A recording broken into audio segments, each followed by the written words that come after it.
तो अब भारत की चिंताएं बढ़ाने के लिए बांग्लादेश फिर से एक ऐसा कदम उठा चुका है जिससे भारतीय सेना से घिरे बांग्लादेश को खामियाजा भुगतना पड़ सकता है। दरअसल हाल ही में खबर निकल कर आ रही है कि बांग्लादेश की सरकार ने भारत के खिलाफ जाने की हद पार कर दिया है, क्योंकि बांग्लादेश की नई सरकार ने हाल ही में पाकिस्तान को हजारों राउंड म्यूनिशंस यानी कि गोला बारूद बनाने का आर्डर दिया है। जी हां दोस्तों, यह भारत के लिए एक चौंकाने वाली खबर है कि भारत के साथ लंबी जमीनी सीमा से सटा हुआ बांग्लादेश, जिसके 3 तरफ भारत की जमीनी सीमा है और एक तरफ बंगाल की खाड़ी है, यह बांग्लादेश अब पाकिस्तान से बड़ी मात्रा में गोला बारूद खरीदना शुरू कर दिया है। और हैरानी की बात यह है कि बांग्लादेश जो गोला बारूद पाकिस्तान से खरीद रहा है, इनका इस्तेमाल बांग्लादेश उन डिफेंस हथियारों में करने वाला है जिनको खुद भारत के द्वारा बांग्लादेश में निर्यात किया गया है। यहां तक कि गोला बारूद और विस्फोटकों की संख्या इतनी ज्यादा है कि यह भारत के लिए भी सोचने वाली बात है कि आखिर इतना ज्यादा गोला बारूद और विस्फोटक का बांग्लादेश क्या करने वाला है, क्योंकि इनकी सप्लाई बांग्लादेश पाकिस्तान से ऐसे समय ले रहा है जिस समय बांग्लादेश की नई सरकार के तेवर भारत के खिलाफ देखे जा रहे हैं। पूरी डेवलपमेंट क्या है इस वीडियो में समझते हैं, लेकिन आगे बढ़ने से पहले इस वीडियो को एक लाइक करके चैनल को सब्सक्राइब जरूर कर लीजिए, क्योंकि यह आपके लिए 1 सेकंड का काम है, लेकिन इससे हमारी काफी बड़ी मदद होती है। देखिए, यह बात अब साफ हो चुकी है कि बांग्लादेश की नई सरकार चीन और पाकिस्तान के साथ अपने संबंधों को ज्यादा मजबूत करना चाहती है। इसीलिए बांग्लादेश की तरफ से कभी भारत पर झूठे आरोप लगाए जा रहे हैं, तो कभी चीन की कंपनियों को बांग्लादेश अपने देश में बुला रही है, जिनकी जानकारी हमने पिछले कुछ वीडियो के माध्यम से बताया था कि बांग्लादेश में जो बाढ़ आई हुई है उसका झूठा आरोप भारत पर लगाया जा रहा है।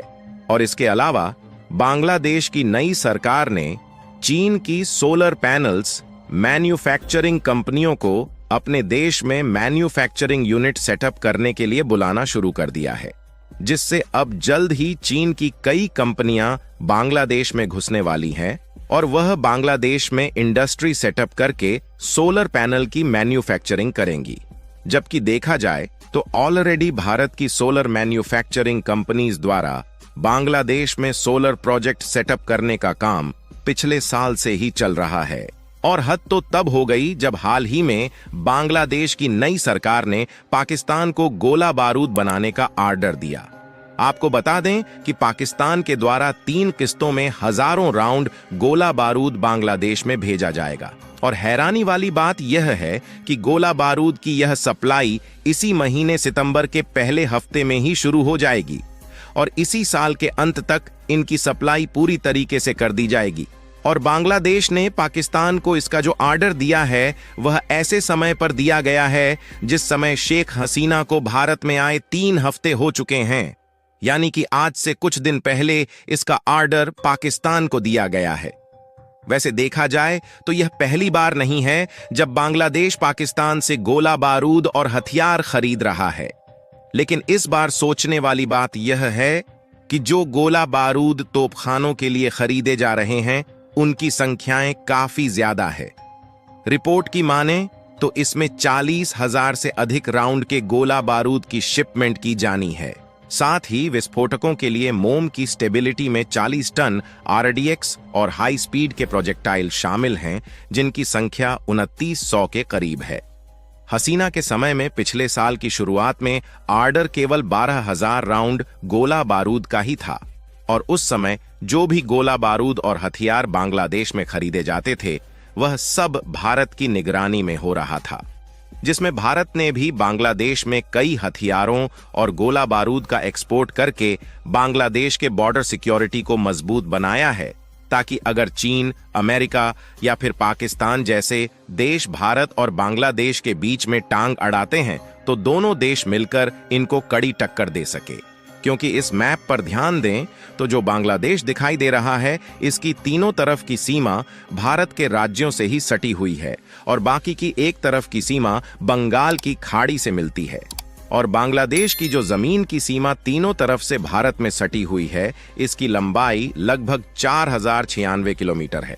लेकिन यहाँ पर बांग्लादेश 3 तरफ से भारत से घिरा हुआ है और चौथी तरफ बंगाल की खाड़ी है, जो अक्सर भारत को यह सवाल करने पर मजबूर कर रहा है कि बांग्लादेश की सेना गोला बारूद का इस्तेमाल कहां करना चाहती है। हालांकि अभी तक बंगाल की खाड़ी के रास्ते से बांग्लादेश और भारत में स्मगलिंग होती रहती है, इसलिए इसकी निगरानी के लिए भारत ने बंगाल की खाड़ी में कई नेवल बेस भी बना रखे हैं, जहां पर बंगाल की खाड़ी वाले इलाके की रक्षा दोनों देश मिलकर अभी तक करते आए हैं। और तो और जो दोनों देशों के बीच की सीमाएं हैं, यहां पर भारत के साथ साथ बांग्लादेश के सैनिक भी तैनात रहते हैं, ताकि यदि कोई इन रास्ते से अवैध स्मगलिंग करने का काम करता है तो उन्हें पकड़ लिया जाए।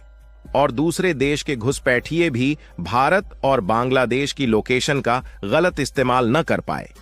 क्योंकि जब शेख हसीना की सरकार थी तो उन्हें यह बात मालूम थी कि चीन की तिरछी नजरें भारत और बांग्लादेश दोनों पर ही टिकी रहती हैं।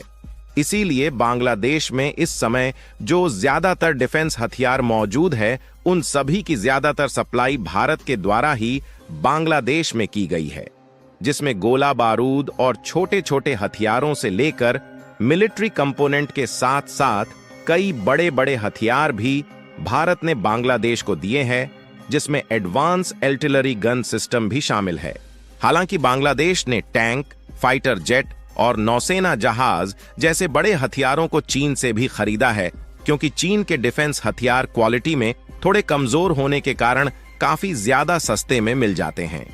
लेकिन बांग्लादेश की नई सरकार के विचार जिस तरीके से भारत के खिलाफ बदल रहे हैं, इससे यह बात जाहिर है कि भविष्य में चलकर इन हथियारों और गोला बारूद का इस्तेमाल भारत के खिलाफ भी कर सकता है।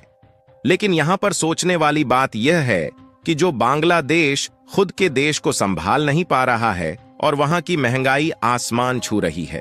और कई इलाकों में खाने पीने की वस्तुओं की कमी हो रही है, यहां तक कि ढंग से खाने पीने के वस्तुओं की सप्लाई नहीं ले पा रहा, लेकिन इसके बावजूद भी हिंसा की आग में अभी भी जूझ रहा है। यहां तक कि अभी अभी कुछ देर पहले पत्रिका न्यूज से यह जानकारी सामने निकल कर आ रही है कि बांग्लादेश इतना ज्यादा कर्ज के जाल में डूब चुका है कि इन्हें IMF यानी कि इंटरनेशनल मॉनेटरी फंड के सामने अपनी झोली फैलाना पड़ा है, जिसमें इन्होंने 67,000 करोड़ रुपए की मांग की है। यही नहीं बल्कि इन्होंने एशिया डेवलपमेंट बैंक ADB और वर्ल्ड बैंक के सामने भी कई बार हाथ फैलाया है। लेकिन जिस तरीके से बांग्लादेश की उथल पुथल चल रही है, इससे जाहिर है कि IMF और वर्ल्ड बैंक भी बांग्लादेश को लात मारकर भगा देगी। इसके बाद उनके पास केवल एक ही ऑप्शन बचेगा और वह है चीन का बेल्ट एंड रोड इनिशिएटिव, जिसके जाल में चीन बांग्लादेश को फंसाकर इन पर कब्जा करने की शुरुआत कर देगा, जिसके बाद बांग्लादेश भी श्रीलंका और मालदीव की तरह दौड़ता हुआ भारत के पास मदद की भीख मांगने आएगा। बाकी आपका इसके बारे में क्या सोचना है, अपनी राय कमेंट में जरूर बताएं और इस वीडियो को एक लाइक करके अपने मित्रों तक शेयर जरूर करें ताकि उन्हें भी जानकारी मिल सके। इसी तरह और भी नॉलेजेबल वीडियो देखने के लिए चैनल को सब्सक्राइब करके बेल आइकन को ऑल पर जरूर सेलेक्ट करें। जय श्री राम।